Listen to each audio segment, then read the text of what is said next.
Thank you, Mr. Speaker, sir, for recognizing the member for East Harare, big contribution to this important debate on the Constitution Amendment, Constituent Assembly Sitting Bill 2024. I think it's fair to say, Mr. Speaker, that we've heard a lot of very important and very all-valid contributions already on the floor of this august body from both sides of the House. I think that is very, very true, and that is something that reflects the importance of what it is that we're discussing, the issue behind this. I think is something that we very much all agree on is important for our nation. And I think that is something that we can all agree that all the discussions here so far has been very important and very valid. Mr. Speaker, sir, I would also like to recognize that there's not been emotions that are behind our discussions, because we know that when it comes to political issues, it's easy to go emotional about issues, and that is fine, especially when we're talking about autonomy, issues of autonomy, perhaps self-determination. Those are issues that get us riled up in terms of where our positions might be. But I really respect and I recognize the kinds of debates we're having here in terms of real focusing on real issues, really trying to rationalize issues about what it is we're doing here and the impact it will have on our beloved nation. I think it's fair to say that all of us leaders here, all 50 of us, love our country, and that is something that reflects on how we present ourselves here as well in this august body before you, Mr. Speaker, sir. But again, I come back to the preamble of our current constitution that still talks about the need for decentralization as well. And it says that we shall ensure the participation of our people in the governance of their affairs and provide within the framework of our national unity for the decentralization of power. So I think essentially what Mr. Kenilorea about here, Mr. Speaker, said is really decentralization of power. We might call it a federal system. We might call it more autonomy in terms of our current provincial system. But I think we're all talking about decentralization of power from the central that needed to be there in terms of the formation of a sovereign nation and a sovereign state. You know, there needs to be some centralized power there that we can cede our independence from another sovereign. But I think the discussion of decentralization is something that's happened even before independence. And I think it came to a head certain times during our history, including during the ethnic tensions. But I think if we read back in history, you will see, as already presented by other members that have spoken, including the member for Central Honiara, that this precedes even our own independence, Mr. Speaker, sir, and I know you're fully aware of the discussions that happened then and history. You know, the osifelo committee set up in 1975 talked about these issues very deeply. In fact, the report said that they went the whole country, talked about independence, what it might mean, what the systems we are going to try and adopt. These things were discussed in 1975, Mr. Speaker. I know you know this really well. I know members of parliament here. You may have run the history of this and why, 1 year later, what we now know as Western Province, and how that impacted the negotiations in London, and how we know that we were supposed to have independence in 1977, was pushed back to 1978. All this history, I think you may everyone here, we all know already, Mr. Speaker, sir. And we are coming to important time again that we need to review these things. It's important to continue to review our constitution, continue to review how we are going. These are important issues. I'm not denying that, Mr. Speaker, sir. These are all very important. We know the political sensitivities around this discussion. As you know full well, Mr. Speaker, sir, the first government collapsed because of the discussions around provincial government. The first ever government, since independence, or after independence, the first Kenilorea government collapsed because of discussions around provincial government. How na ba imi doing things? Different ideas around doing things then. They were saying that then Prime Minister was moving too slowly in trying to consider what the options were. Some wanted to go faster. These are very political sensitive issues. That brings back to the point, Mr. Speaker, sir, that I really appreciate how we have been discussing this here. That is very important because it can really become very emotional for many of us here, especially when it's political. Political considerations, as you know, Mr. Speaker, sir, is on emotions. Sometimes it's hard for me to break them down. Think about numbers, calculations, the cost, when all we want to push is our political agenda. That happens around the world, everywhere, Mr. Speaker, sir. But I just want to register my appreciation in terms of how discussions have been had here. And I think that's a sign of this 50 in the 12th Parliament. We love our nation. And I think whatever we want to do, we don't want to fragment further. We don't want to disintegrate the modern nation of Solomon Islands. I say modern because, Mr. Speaker, say you know full well, we are nations within a nation. Any kind language group, any kind custom, their governance structures traditionally are already in place. Some perhaps are getting whittled away, some are still stronger than others, but that is important, and that's our identity, Mr. Speaker, sir. So I think the discussions is important, that we continue to remain civil, we continue to be rational in terms of what it is we want. We want the best for our nation, Mr. Speaker, sir. We want the best for the whole collective Solomon Islands, the modern state of Solomon Islands, which is much younger than the many nations that already live within Solomon Islands prior to our independence, prior to us taking that name Solomon Islands even. So, Mr. Speaker, sir, with those things in terms of coverage, I know that we're going to have more discussions of this issue going forward. The pros and cons, advantages and disadvantages. The fact that we are not homogeneous has already been raised. That's very important. The fact that we're looking at federal system through the opposite way, where the classical sense of federal system is that states cede power to a federal government. For us, it's the central government, they give him back power, go back down. That's definitely the opposite way of doing it in terms of the classical definition of federal system. But that's something that we have to discuss and continue to try and figure out how we can get to it. Mr. Speaker, sir, you know, during discussions prior to independence, when not go around with the constitution there, homegrown was used. This is homegrown. The word homegrown has been used, sometimes may feel misused. Because we all know the systems that we have are already set. There's templates that we pick and choose a template. It's part of the system that we're in, sovereign governments. If we go communism or if we state democracy, if we go federal or unitary, these are already cut out templates. The only homegrown part in it is perhaps the consultation part. Perhaps issues about land and customary land, how we deal with it. Mr. Speaker, sir. I explained to my people of Israel that ask about these. I say that these systems are already in place. Just like the rules of a football game, soccer. You saw handball now. You may not make him rule here, but you may love to play it. Offside and offside. Rule huna make him. Maybe at Manlo England.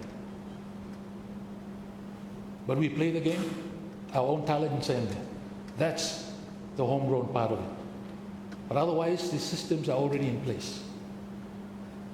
You may everyone wear a kalak or suit cloth white man. Come here. If you wear a traditional one, blame you here, man. It's an awesome sight too. Ay, bila so small malika wear blame.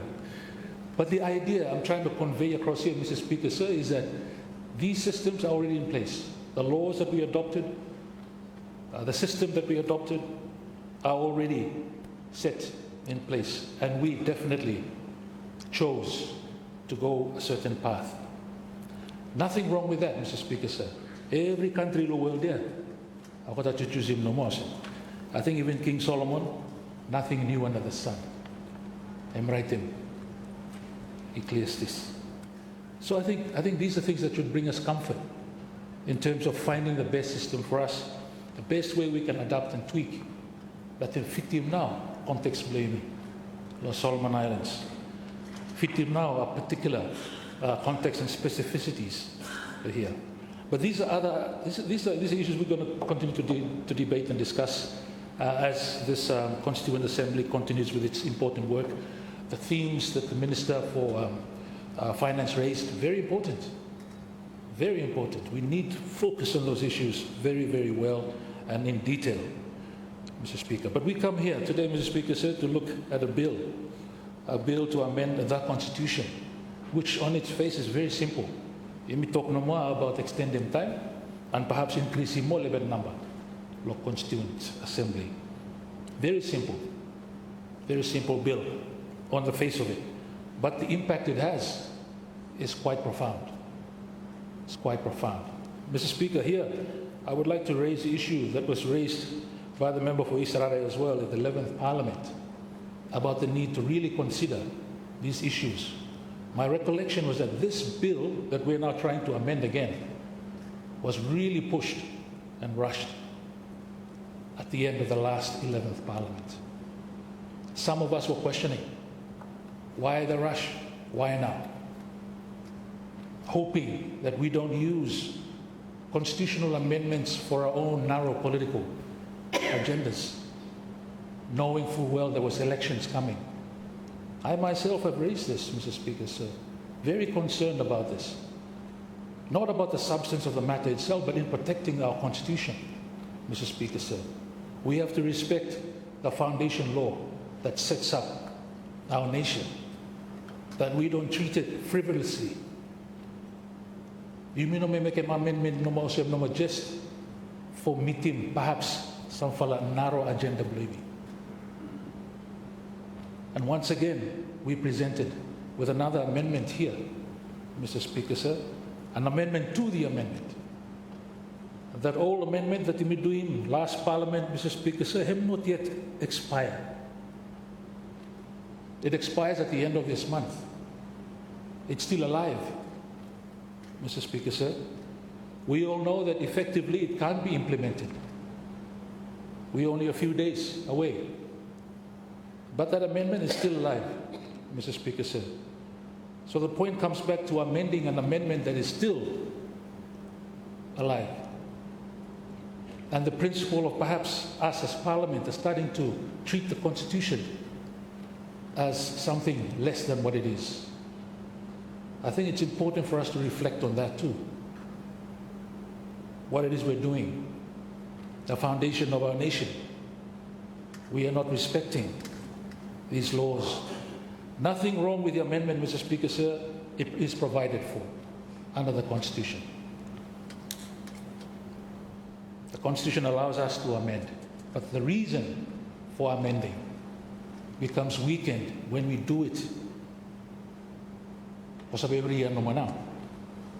Now it's going to be 2 years' time, but are we going to do it again, Mr. Speaker, sir?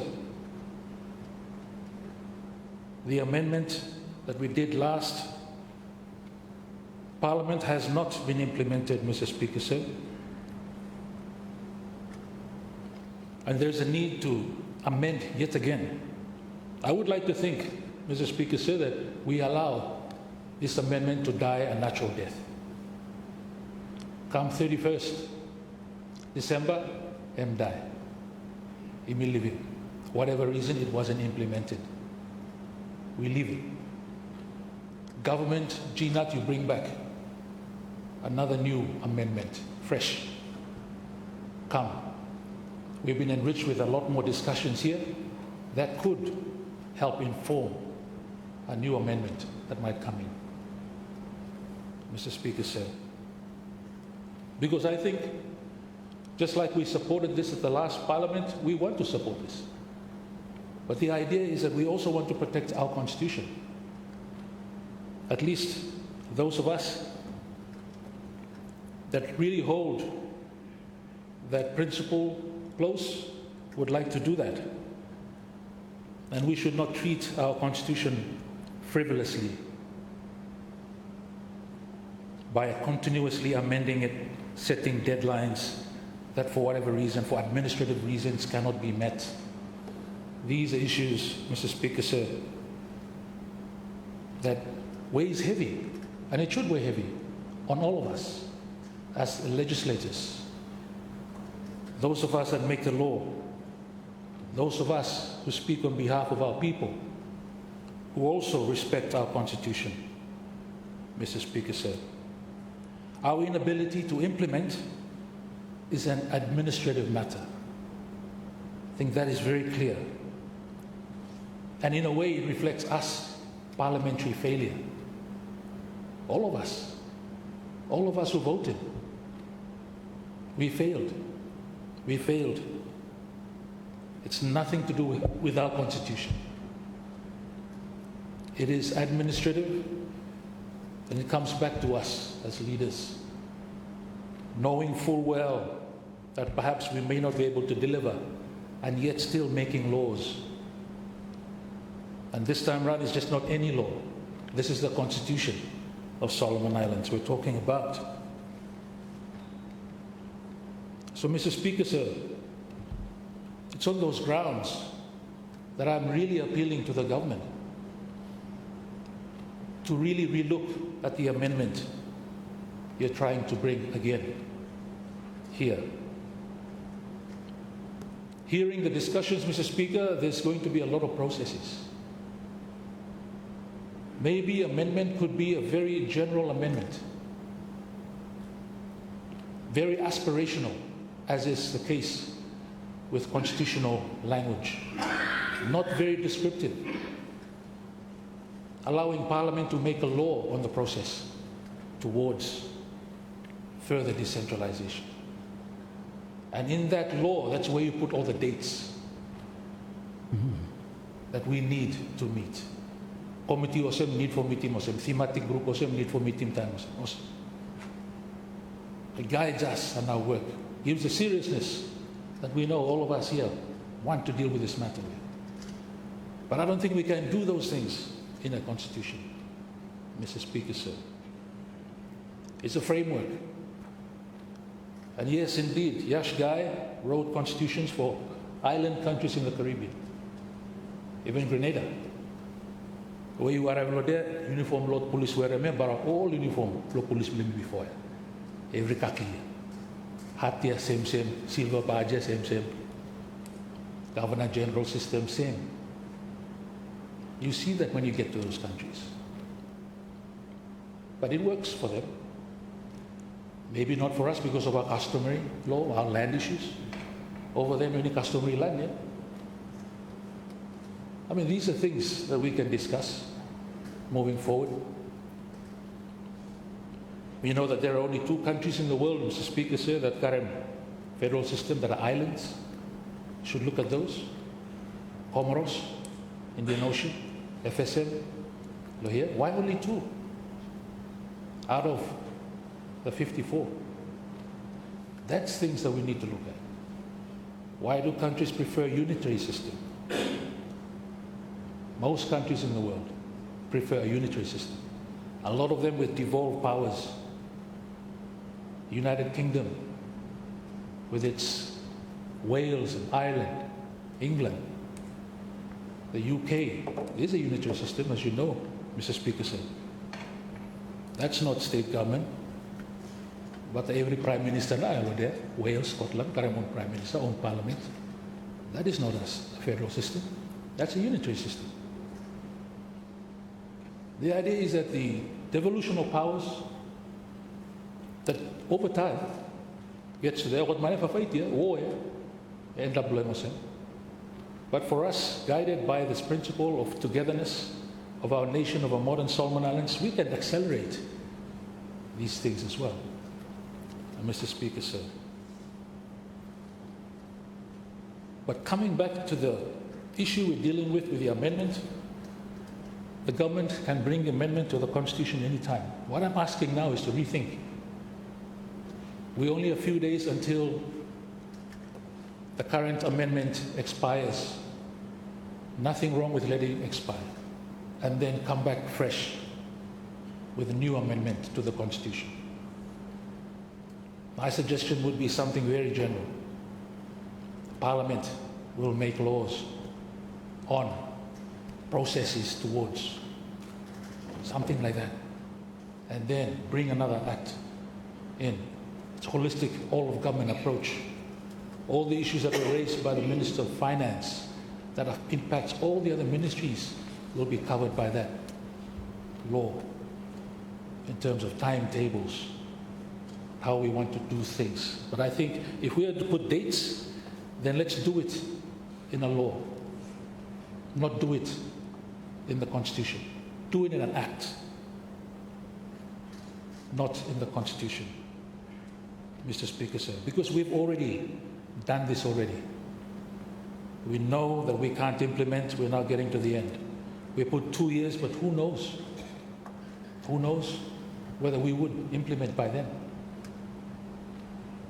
So, rather than putting us in a bind and putting our Constitution in a way looking lowly on our Constitution, let us not do that. Let us keep the Constitution where it should be. We know that a lot of people want to replace this Constitution with a federal one, but this is still our Constitution of the day. We are a country of laws. Let's continue to follow and not diminish the standing of the Constitution by continuing to amend, putting deadlines in a Constitution. That's not the place for it, Mr. Speaker said. So that is my appeal. For myself, I'm not supporting this bill this time around, Mr. Speaker said. I supported it already at the 11th Parliament. I raised reservations there, and it has panned out exactly as concerns were shared, as my concerns that were shared then. I don't want to continue down the same road, Mr. Speaker said, and then end up and having once again seeing our Constitution not being implemented. Let us bring in something that we can all agree on. We all love this country, and work towards that, Mr. Speaker said, because I think if we do that, we'll have the support from all of us 50 here in terms of moving our nation forward. With those few words, I will not be voting in support of this bill, and I resume my seat. Thank you. Thank you, Honourable Member for SRR, and with that contribution, let me now suspend Parliament, and we'll resume at 2:30 this afternoon.